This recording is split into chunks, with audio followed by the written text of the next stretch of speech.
Rigor ko, may pera ka ba dyan? Para saan? Bala ko kasi mag-mall. Tapos, gusto ko sanang bumili na rin ng crib para kay Bibi sa yung mga gamit niya.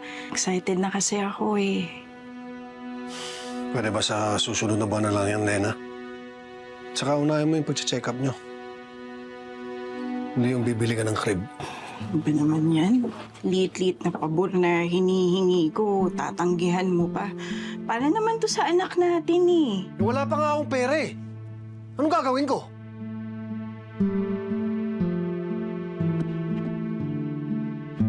Bale, baby, di ba? Makakapaghintay naman tayo na magkapera daddy mo para mabili yung kailangan mo. David, paalis ka na ba? Oo. Ah, Bakit?